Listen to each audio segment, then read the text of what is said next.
પહેલો એમસીક્યુ છે દૂધ ખાલી જગ્યા એ અમલો બી અને દહીં. જો અહીંયા જેટલા પણ એમસીક્યુ છે બુક આધારિત એકદમ સરળ એમસીક્યુ છે. એક બે એમસીક્યુ પણ આવશે કે તમને કન્ફ્યુઝન થશે. જો પહેલો એમસીક્યુ આપણે જોઈએ, દૂધમાંથી બને દહીં, તો એના માટે તો આપણને ખબર છે કે ભાઈ કયા બેક્ટેરિયા જવાબદાર છે. એના માટે કોણ જવાબદાર છે? આપણે LAB લેક્ટિક એસિડ બેક્ટેરિયા આપણે જવાબદાર છે, અથવા બીજું આપણે એને કહીશું લેક્ટોબેસિલસ બેક્ટેરિયા. શું કહીશું? Lactobacillus bacteria. એટલે દૂધમાંથી અમ્લોનું નિર્માણ કરશે, બરાબર? દૂધમાંથી અમ્લોનું નિર્માણ કરશે તો કોણ આવવાનું છે? Lactic acid bacteria. અને અમ્લોનું શું થાય? તો અમ્લોને જમાવે.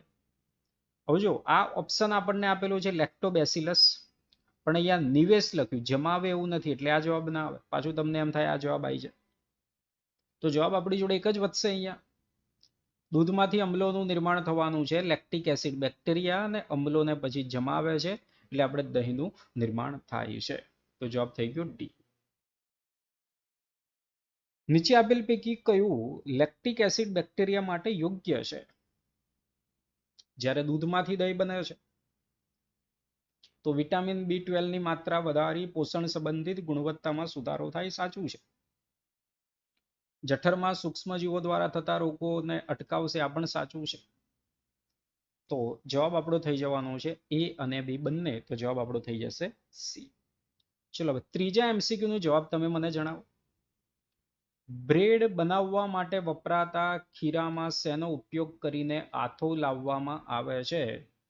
બ્રેવરસિસ્ટ, બ્રેકરસિસ્ટ, રોકવીફર્ટ ચીઝ કે પ્રોપિયોની બેક્ટેરિયમ શર્માની? ચલો આનો મને તમે જવાબ આપો. જવાબ આનો શું આવશે? તમને હવે સરખું સરખું લાગતું હશે કે બ્રેવરસિસ્ટ આવશે કે બ્રેકરસિસ્ટ આવશે. કહેવામાં આવશે. અને આલ્કોહોલનું જે નિર્માણ થાય છે, આપણે બેવરેજીસનું નિર્માણ થાય છે, બરાબર, તો આપણે એને કહીશું બ્રેવર્સ ઇસ્ટ એવું કહીશું. તો આ ખાસ યાદ રાખજો.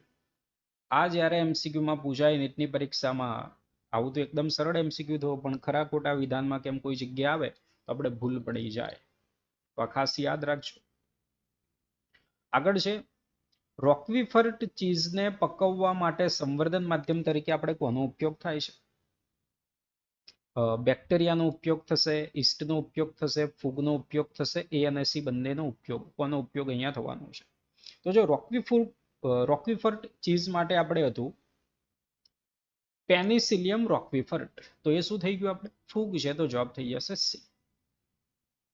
ડાંગરના ખેતરમાં જૈવિક ખાતર તરીકે ખાલી જગ્યા ઉપયોગી છે. સાયનોબેક્ટેરિયા, જીવ બેક્ટેરિયા, A અને B બંને કે એક પણ નહીં? તો ડાંગરના ખેતરમાં આપણે જૈવિક ખાતર તરીકે કોનો ઉપયોગ કરીશું? સાયનોબેક્ટેરિયા. આવું પણ એમસીક્યુમાં પૂછાયેલું. સાયનોબેક્ટેરિયાનું બીજું નામ છે નીલહરિત લીલ. એમાં આપણે જાણીએ છીએ નાઇટ્રોજનનું સ્થાપન કરવા માટે એમાં અભિકોષ છે, નોસ્ટોક એના બીના ઓસિલોટેરિયા, બરાબર છે. તો જવાબ આપણો થઈ જશે આની અંદર એ જવાબ. ધાન્ય અને ફળોના રસમાંથી ઇથેનોલનું ઉત્પાદન શેના દ્વારા કરવામાં આવે છે? બરાબર, કોના દ્વારા આપણે ઉત્પાદન કરીશું? ઇથેનોલ આપણે તૈયાર કરવું છે, તો કોના દ્વારા? સેકેરોમાઇસિસ સેરિવિસ, પ્રોપિયોની બેક્ટેરિયમ, બ્રેવરસિસ્ટ, A અને C બંને. ચલો હવે અહીંયા જવાબ શું આવવાનો છે? અહીંયા જવાબ બંને આવશે. બ્રેવરસિસ્ટ પણ કહીશું અને સેકેરોમાઇસિસ સેરિવિસ, એટલે આપણો જવાબ થઈ જવાનો છે ડી. ખ્યાલ આવી ગયો ને ભાઈ? કોઈને કન્ફ્યુઝન નથી ને એમસીક્યુમાં? તો જવાબ થઈ જશે ડી. તો જવાબ થઈ ગયો આપણો ડી જવાબ. ચલો આગળ. કયું આલ્કોહોલિક પીણું નિસ્યંદન દ્વારા મેળવવામાં આવે છે? આપણે શું યાદ રાખેલું? નિસ્યંદનથી. નિસ્યંદનથી મેળવવામાં આવે એના માટે આપણે યાદ રાખ્યું હતું 12 બ્રાન્ડી, રમ અને વિસ્કી, કે જે કોનાથી મેળવવામાં આવશે? નિસ્યંદનથી. તો જો અહીંયા બ્રાન્ડી આવી ગયું, રમ આવી ગયું, વિસ્કી આવી ગયું, એટલે જવાબ થઈ જશે આપેલ તમામ. એન્ટીબાયોટિકની શોધ કરી તે સમયે એલેક્ઝાન્ડર ફ્લેમિંગ કયા બેક્ટેરિયા પર કાર્ય કરી રહ્યા હતા? બેસિલસ બેક્ટેરિયા, મોલ્ડ, સ્ટ્રેપ્ટોકોકસ કે સ્ટ્રેફાઇલોકોકસ? જો આ બંને નામમાં તમને કન્ફ્યુઝન થવું જોઈએ નહીં. કયા બેક્ટેરિયા પર સંશોધન કરી રહ્યા? તો અહીંયા જવાબ શું આવવાનો છે? આપણે ડી જવાબ આવશે, સ્ટ્રેફાઇલોકોકસ. સ્ટેપ્ટોકોકસ આગળ આપણે આવે જ છે, બરાબર. સ્ટેપ્ટોકોકસની અંદરથી આપણે જે મેળવવામાં આવશે સ્ટેપ્ટોકાઇનેજ મળે છે ને આપણે ક્લોડ બ્લસ્ટર તરીકે. અહીંયા જવાબ આવી જવાનો છે આપણો ડી. સ્વપોષી વાતાવરણના નાઇટ્રોજનને સ્થાપિત કરતો સૂક્ષ્મજીવ. સ્વયંપોષી કયું છે? નાઇટ્રોજનનું સ્થાપન તો કરે પરંતુ કેવું છે? સ્વયંપોષી. સ્વયંપોષી એટલે પ્રકાશ સંશ્લેષણ કરી પોતાનો ખોરાક જાતે બનાવે છે. તો એના બિના આપણે પ્રકાશ સંશ્લેષી છે, નોસ્ટોક પણ પ્રકાશ સંશ્લેષી છે, ઓસિલેટોરિયા પણ પ્રકાશ સંશ્લેષી છે. તો જવાબ થઈ જવાનો છે ડી આપેલ તમામ. નીચે આપેલ પૈકી લાઇપેજ માટે યોગ્ય વાક્ય પસંદ કરવાનું. લાઇપેજ માટે ડિટર્જન્ટની બનાવટમાં ઉપયોગ થાય તો યસ, ડિટર્જન્ટની બનાવટની અંદર આપણે લાઇપેજનો ઉપયોગ થશે. ક્લોડ બ્લસ્ટર તરીકે નથી આવવાનું. ક્લોડ બ્લસ્ટર તરીકે આવવાનું નથી. ક્લોડ બ્લસ્ટર તરીકે આપણે સ્ટેપ્ટોકાઇનેજ આવશે. આગળના એમસીક્યુમાં છે. લોન્ડ્રીમાં તેલી ડાઘા દૂર કરવા માટે યસ. તો જવાબ આપણો થઈ જવાનો છે અહીંયા ડી. જવાબ આપણો થશે એ અને સી બંને. બોટલમાં પેક કરેલા ફ્રૂટ જ્યુસને શેના વડે શુદ્ધ કરવામાં આવે છે? આપણે જે ફળોના રસ પીએ છીએ, બરાબર, સ્લાઇસ છે, ફ્રૂટી છે, બીજા ઘણા બધા ફળોના જે આવતા હોય રસ કે જેની અંદર એના રેસા હોતા નથી, તો એ ફળોનો જે રસ છે એ ફળોના રસને આપણે સારવાર ઉત્સેચકની આપવામાં આવતી હોય છે. અને કયા ઉત્સેચક? પેક્ટિનેજ, પ્રોટીએજ, એ અને બી બંને કે આપેલ તમામ. તો જવાબ અહીંયા શું થઈ જવાનો છે આપણો? એ અને બી બંને. સ્ટેપ્ટોકોકસ બેક્ટેરિયામાંથી આપણે કયો ઉત્સેચક મેળવવામાં આવે છે? કોઈ પણ એમસીક્યુમાં તમને કન્ફ્યુઝન હોય તો તમે જણાવજો. સ્ટેપ્ટોકોકસ બેક્ટેરિયામાંથી કયો ઉત્સેચક મેળવવામાં આવશે? સ્ટેપ્ટોકાઇનેજ, પ્રોટીએજ, લાઇપેજ કે પેક્ટિનેજ? તો જવાબ પહેલું જ સ્ટેપ્ટોકાઇનેજ આપણે મેળવીએ છીએ. અને એના પછીનો જ એના આધારિત એમસીક્યુ છે ક્લોટ બ્લસ્ટર તરીકે ઉપયોગી. આ બધા જ એમસીક્યુ વારંવાર, આ જેટલા પણ એમસીક્યુ તમે જોવો છો આ પ્રકારના એમસીક્યુ વારંવાર પાછલા વર્ષોમાં પૂછાયેલા છે. એટલે જેટલા પણ આપણે 51 નો આંકડો રાખેલો છે એમસીક્યુ પ્રેક્ટિસ કરીએ વખતે, બરાબર, અને 51 એમસીક્યુ ની અંદર સરસ મજાના પાછલા વર્ષોની અંદર પૂછાયેલા હોય ને એ આધારિત બધા એમસીક્યુ આવી જાય. બીજા સરસ એમસીક્યુ તમે ટેસ્ટ આપો છો એની અંદર છે આપણા 90 એમસીક્યુ, બરાબર છે. આગળ અને બીજા સરસ વધારે એમસીક્યુ આપણી જે એમસીક્યુ ની બુક છે એની અંદર છે. એટલે કોઈ એવું ચિંતા કરવાની જરૂર રહે નહીં. અને હજુ તમને કહું છું કે છેલ્લે ઘણી બધી બુકો, પીડીએફઓ ને બધું જોવાની તમારે જરૂર નથી. ફિઝિકલ જેટલું વાંચશો એટલું તમને ફાયદો થશે, બરાબર. એમસીક્યુ સોલ્વ કરો તો બુક જે છે એમાંથી સોલ્વ કરવાના છે તમારે.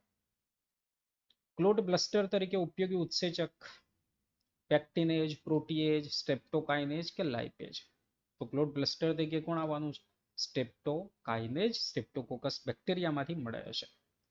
સાયક્લોસ્પોરિન એ આપણે કોની અંદરથી મેળવવામાં આવે છે? સ્ટેપ્ટોકોકસમાંથી નહીં. મોનોસ્કસ પુર્પુરિયસ.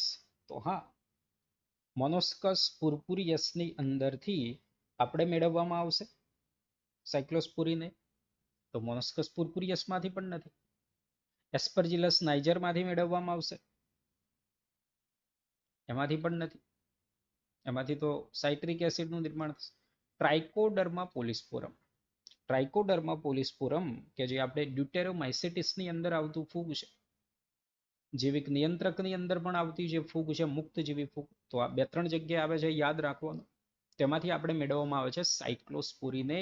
અને આ સાયક્લોસ્પોરિનેનો ઉપયોગ અંગ પ્રત્યારોપણમાં પ્રતિકારકતા ઘટાડનાર ઘટક તરીકેનો ઉપયોગ છે. ચલો આગળનો એ જ એમસીક્યુ છે અહીંયા. અંગ પ્રત્યારોપણમાં પ્રતિકારકતા ઘટાડનાર ઘટક તરીકે કોણ વપરાય છે? સ્ટેપ્ટોકાઇનેજ, સાયક્લોસ્પોરિને, મોનોસ્કસ પુર્પુરિયસ કે સ્ટેટેન્સ? તો કોણ વપરાશે? સાયક્લોસ્પોરિન એનો આપણે ઉપયોગ કરવામાં આવે છે. માઇકોરાઇઝા કોને કહીશું આપણે? માઇકોરાઇઝા શું છે? બેક્ટેરિયા અને યીસ્ટનું સહજીવન નહીં. ફૂગ અને ચોક્કસ બીજધારી વનસ્પતિઓમાં મૂળ વચ્ચેનું સહજીવન. તો યસ, ઉચ્ચ કક્ષાની વનસ્પતિના મૂળ અને ફૂગનું જે સહજીવન જેને કહીશું આપણે માઇકોરાઇઝા. જોડકા જોડવાના છે આપણે અહીંયા. એસ્પરજીલસ નાઇજર છે તો એસ્પરજીલસ નાઇજરમાંથી કોણ મળવાનું છે આપણને? સાઇટ્રિક એસિડ મળશે. ક્લોસ્ટ્રીડિયમ બ્યુટેરિકમાંથી શું મળવાનું છે આપણને? બ્યુટેરિક એસિડ મળશે. લેક્ટોબેસિલસમાંથી કોણ મળવાનું છે? લેક્ટિક એસિડ મળશે. એસિટોબેક્ટર એસિડીમાંથી કોણ મળશે? Acetic acid. હવે જો એસિટોબેક્ટર ને એઝિટોબેક્ટર આમાં ભૂલ ના પડવી જોઈએ તમારે, એટલે નાઇટ્રોજન સ્થાપનમાં આવે છે, બરાબર. માઇકોરાઇજાના સંદર્ભમાં, હા એટલે જે જવાબ થતો હોય જોઈ લેજો અહીંયાથી તમે. આ રીતે થઈ ગયો જોડકો. માઇકોરાઇજાના સંદર્ભમાં કયો વિકલ્પ સાચો છે? માઇકોરાઇજાના સંદર્ભમાં કયો વિકલ્પ અહીંયા સાચો આપણે થવાનો છે? જોજો, ભૂમિમાંથી ફોસ્ફરસનું શોષણ કરે, સાચું છે. રાઇઝોબિયમ બેક્ટેરિયા સાથે મૂળ ગંડિકા, આ તો માઇકોરાઇજામાં આવવાનું નથી.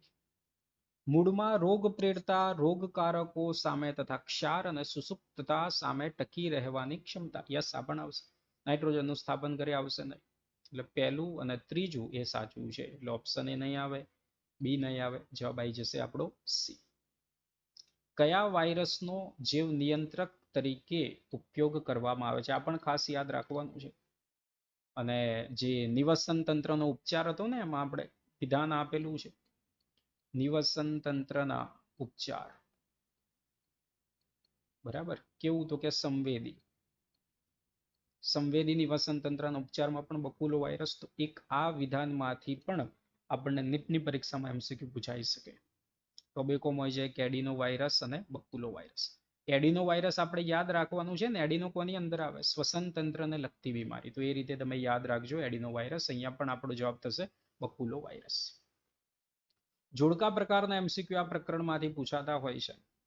સાચી જોડ, ખોટી જોડ, જોડકા જોડો, કેમ કે ઘણા બધા ઉદાહરણ આવે છે, એટલે આ પ્રકારે આની અંદરથી આપણે એમસીક્યુ પૂછાય છે. મોનોસ્કસ પુર્પુરિયસમાંથી સ્ટેટિન્સ મેળવવામાં આવે ને રુધિરમાં કોલેસ્ટ્રોલનું પ્રમાણ ઘટાડે, જોડ સાચી છે. સ્ટેપ્ટોકોકસમાંથી સ્ટેપ્ટોકાઇનોજ રુધિરવાહિનીઓમાં ક્લોટ ક્લસ્ટર તરીકે, જોડ સાચી છે. ક્લોસ્ટ્રીડિયમ બ્યુટેરિકમાંથી લાઇપેજ અને લોન્ડ્રીમાં તેલી ડાઘા, લાઇપેજ લોન્ડ્રીમાં તેલી ડાઘા સાચું છે, પણ એ ક્લોસ્ટ્રીડિયમ બ્યુટેરિકમાંથી છે નહીં, તો ખોટી જોડ સી થઈ. તો આપણો જે જવાબ થવાનો એ જવાબ આપણો થઈ જવાનો છે સી, જવાબ આપણો થઈ જશે. ટ્રાઇકોડરમાં સ્પોલિસ્પોરમ છે, તો સાયક્લોસ્પોરીને અંગ પ્રત્યારોપણમાં પ્રતિકારકતા ઘટાડ, આ જોડ સાચી છે. જવાબ થવાનો છે સી, કે જે ખોટી જોડ છે, બરાબર. આગળ, પ્રદૂષિત પાણીમાં, પ્રદૂષિત પાણી જે છે એ પ્રદૂષિત પાણીની અંદર આપણે આ બીઓડી જે માપવો છે, તો એ બીઓડી નું માપન કોના દ્વારા આપણે કરી શકીશું? કુલ કાર્બનિક જથ્થો, વિઘટનક્ષમ કાર્બનિક દ્રવ્યો, કુલ અકાર્બનિક દ્રવ્યો, કે વપરાતો ઓક્સિજન. કેટલો ઓક્સિજન વપરાશે એના આધારે થશે બીઓડી, બરાબર છે. જેમ કાર્બનિક પદાર્થોનું પ્રમાણ વધારે હશે, પ્રદૂષણનું પ્રમાણ વધારે છે, તો બીઓડી વધારે છે. આ યાદ રાખવાનું છે. નીચેનામાંથી કઈ સંસ્થાના સહયોગથી ભારતમાં પશુઓના મળમાંથી બાયોગેસનું ઉત્પાદન કરવામાં આવેલું છે? ગેસ ઓથોરિટી ઓફ ઇન્ડિયા નહીં, કેવીઆઈસી આપેલું છે ને આપણને, કેવીઆઈસી આવશે. Oil and natural gas commission આ પણ નથી. Indian agriculture research institute, khadi and village industry commission, બરાબર. તો અહીંયા જવાબ શું આવવાનો છે? ઇન્ડિયન એગ્રીકલ્ચર રિસર્ચ ઇન્સ્ટિટ્યૂટ અને બીજું khadi and village industries commission, જવાબ થઈ જશે સી. એનસીઆરટી એક્ઝામ્પલરના અમુક એમસીક્યુ પણ છે આપણે જોડીએ અહીંયા. કાદવના ફ્લોક્સમાં ઓક્સિજનનું પ્રમાણ ઘટી જાય તો શું થશે?